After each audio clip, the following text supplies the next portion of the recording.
Your life, as it has been, is over. Make things immortal. We're consumed. Immediately terminate.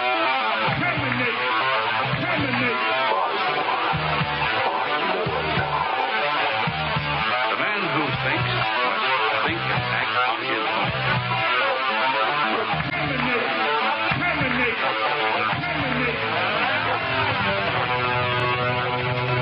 I'm a human being. God damn it. My life has value.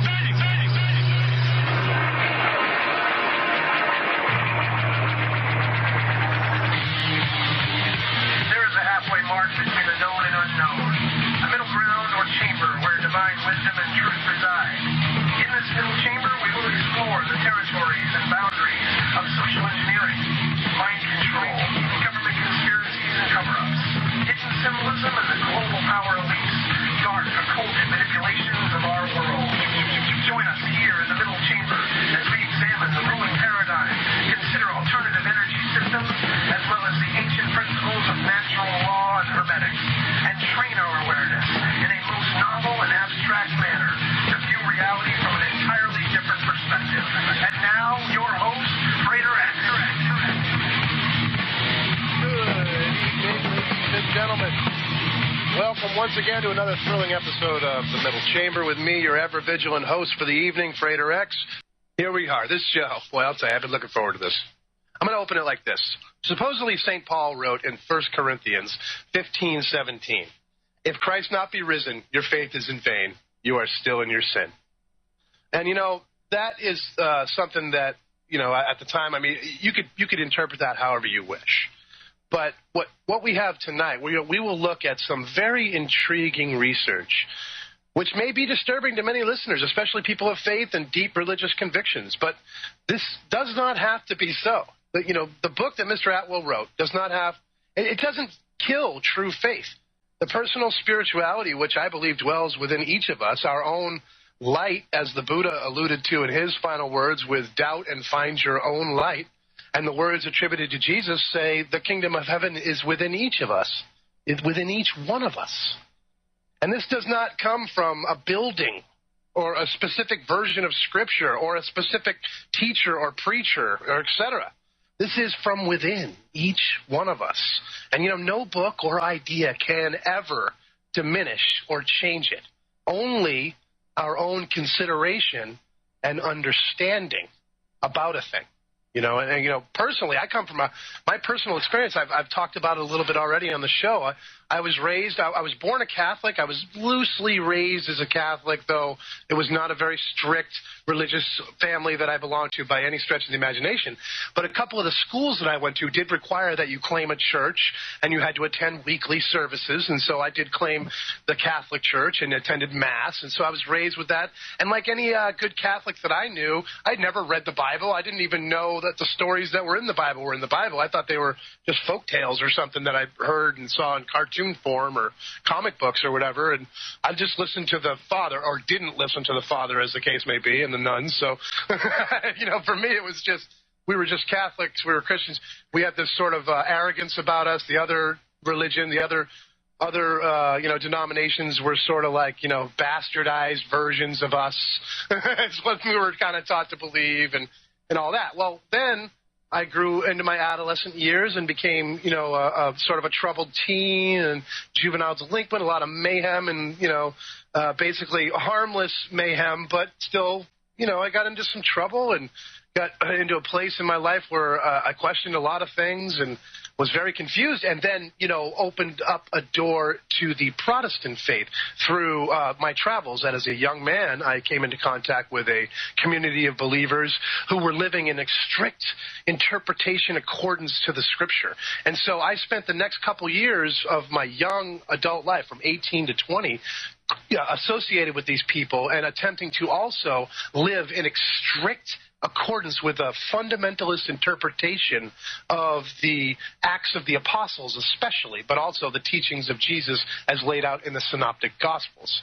And so after a couple years as a young man, a young American man growing up, born in the 70s, growing up in the 80s and 90s, I basically could only last a couple of years here before I really just sort of, had to go. I mean, I was a very rebellious person, and what I realized after a couple of years was I have joined a group that was completely committed to an intensive system of thought control and obedience, and I somehow was able to wake up to that reality.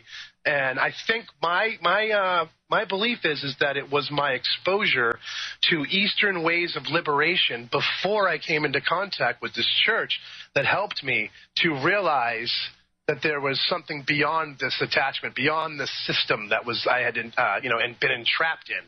And I think that was the only thing that really saved me. And not only did it help me to realize it, recognize it, and go away from the place, but the inevitable existential crisis and angst that resulted from my separation from this group, I also, I think, was able to turn to the Eastern ways of liberation in order to find my way through that existential crisis.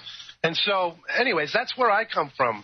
My perspective, is from there. And so, when I went about how I solved this crisis, one of the ways I did was to thoroughly jump into and ensconce myself in world religions, in the research of all the ways up the mountaintop, and also especially a close study of Christianity, of its origins, of where it came from, of what was the embryonic Christianity. And in the 90s, I came into contact with a book called James, the Brother of Jesus, written by a professor, Robert Eisenman, who was one of the Dead Sea Scrolls scholars. And he wrote several books about the Dead Sea Scrolls, but this giant book called James, the Brother of Jesus, which I have right here with me, and it's notated and marked and dog-eared and notes in the margins and everything all through it.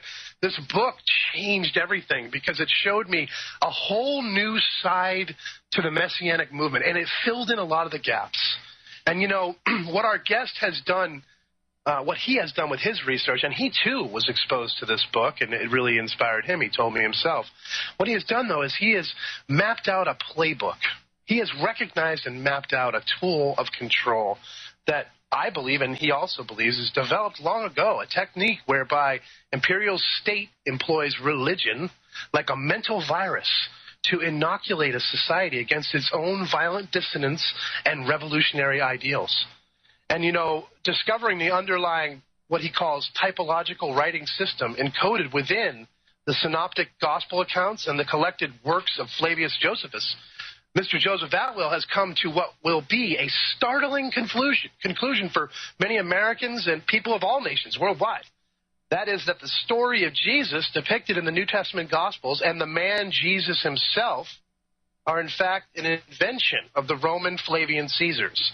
The Flavians were the Roman imperial dynasty which destroyed Jerusalem.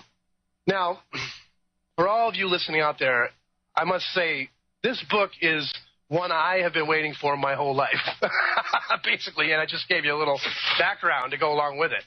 And it really clears up many questions left unresolved with regards to the whole picture of Christianity, from its history to its doctrines even. He fills in the blanks, if you will, that are left.